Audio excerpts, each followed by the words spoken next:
Día 93. El fin del mundo, por Dino Buzzati. Un día, hacia las 10 de la mañana, un puño inmenso apareció en el cielo de la ciudad. Después se abrió lentamente en forma de garra y se quedó así, inmóvil, como un inmenso baldaquín de la fatalidad. Parecía de piedra y no era de piedra. Parecía de carne y no lo era. Parecía incluso de nube, pero no era nube. Era Dios y el fin del mundo. Un murmullo que luego se convirtió en lamento y a continuación en aullido se propagó por los barrios hasta transformarse en una única voz compacta y terrible que se alzaba verticalmente como una tromba.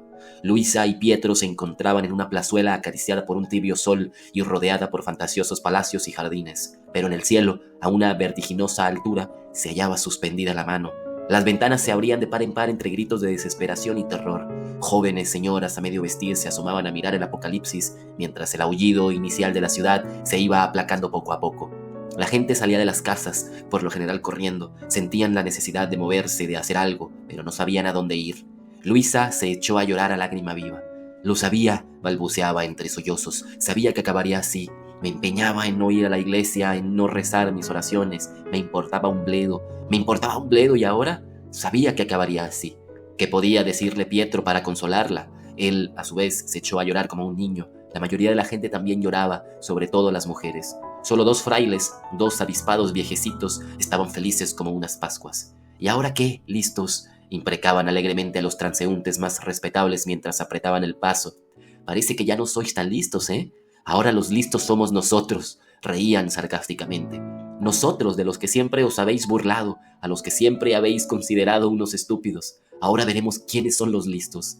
Alegres como colegiales, se excedían en sus comentarios en medio de la creciente turba que los miraba con malos ojos sin atreverse a reaccionar. Habían desaparecido hacía un par de minutos por una calleja cuando un señor hizo instintivamente el ademán de lanzarse en su persecución, como si hubiera dejado escapar una ocasión preciosa. «Vaya por Dios», gritó golpeándose la frente, «y pensar que podían habernos confesado». «Diantre», añadió otro, «hemos sido unos auténticos cretinos. Mira que tenerlos delante de las narices y dejarnos escapar». Pero, ¿quién podía alcanzar ya a los avispados frailecillos?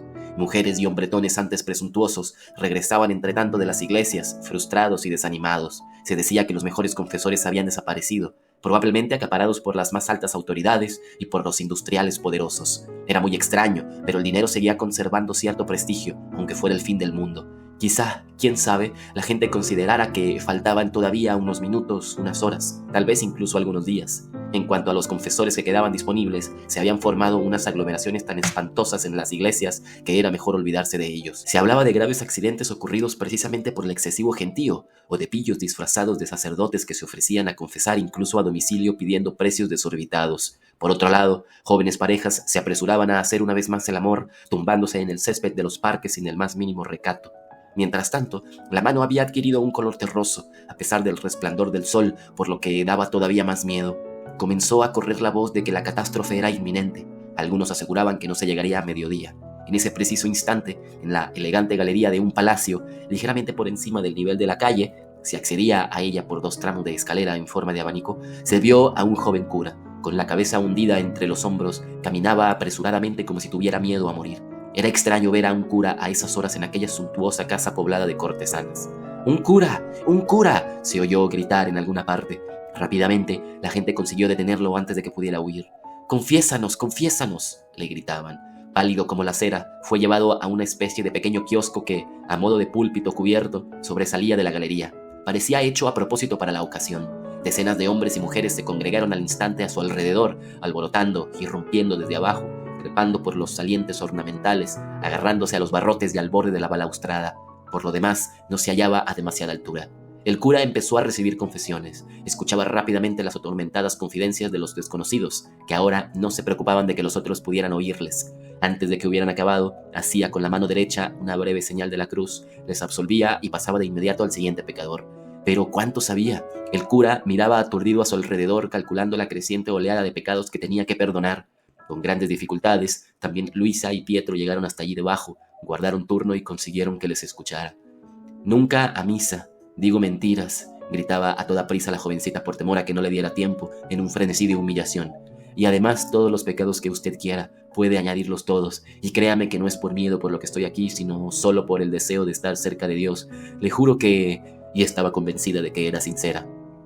«Ego, te absolvo», murmuró el cura y pasó a escuchar a Pietro. Pero una angustia indecible crecía entre los hombres. Alguien preguntó: «¿Cuánto tiempo queda para el juicio final?». Otro, muy bien informado, miró el reloj. 10 minutos, respondió competente. El cura, que lo oyó, intentó irse, pero insaciable, la gente lo retuvo. Parecía febril. Era evidente que la oleada de confesiones solo le llegaba como un confuso murmullo carente de sentido. Hacía sin cesar señales de la cruz a la vez que repetía mecánicamente: «Ego, te absolvo». «¡Faltan 8 minutos!», avisó una voz de hombre surgida de entre la multitud. El cura estaba literalmente temblando, pataleaba sobre el mármol como un niño que se hubiera cogido una rabieta.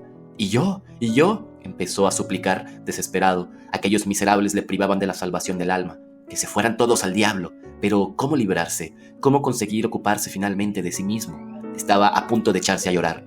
«¿Y yo? ¿Y yo?», preguntaba a los 1000 postulantes, voraces de paraíso, pero nadie le prestaba atención.